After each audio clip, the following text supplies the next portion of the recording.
സംസ്ഥാനത്ത് ഇന്നും പരക്കെ മഴയ്ക്ക് സാധ്യത. 6 ജില്ലകളിൽ യെല്ലോ അലർട്ട് പ്രഖ്യാപിച്ചു. പത്തനംതിട്ട, ആലപ്പുഴ, കോട്ടയം, എറണാകുളം, ഇടുക്കി, തൃശൂർ ജില്ലകളിലാണ് മഴ മുന്നറിയിപ്പ്.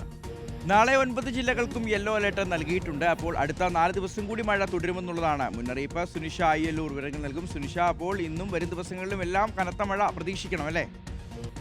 ശ്രുതി, പ്രതീക്ഷിക്കണം എന്നുള്ളതാണ് കേന്ദ്ര കാലാവസ്ഥാ വകുപ്പ് നൽകുന്ന നിർദ്ദേശം. എനിക്ക് തോന്നുന്നു മധ്യ കേരളത്തിലെല്ലാം തന്നെ ഇന്നലെ രാത്രി മുതൽ മഴയുണ്ടായിരുന്നു എന്നുള്ളതാണ്. അങ്ങനെ നോക്കുകയാണെങ്കിൽ ഇന്നും പരക്കെ മഴ ലഭിക്കാനുള്ള സാധ്യത കാലാവസ്ഥാ കേന്ദ്രം പറയുന്നു. ഇന്നും അലേർട്ടുകളുണ്ട്. അത് 6 ജില്ലകൾക്കാണ് മുന്നറിയിപ്പ് നൽകിയിരിക്കുന്നത്. യെല്ലോ അലേർട്ടാണ് പത്തനംതിട്ട, കോട്ടയം, ഒപ്പം തന്നെ ആലപ്പുഴ, എറണാകുളം, ഇടുക്കി, തൃശൂർ, ഇങ്ങനെ 6 ജില്ലകൾക്കാണ് യെല്ലോ അലേർട്ട് നൽകിയിരിക്കുന്നത്. അടുത്ത 3 മണിക്കൂർ മധ്യ തെക്കൻ കേരളത്തിൽ മഴ ശക്തമാകാനുള്ള ഒരു കാരണം കൂടി മുന്നറിയിപ്പ് കൂടി ഇപ്പോൾ കാലാവസ്ഥാ കേന്ദ്രം നൽകുന്നുണ്ട് എന്നുള്ളതാണ്.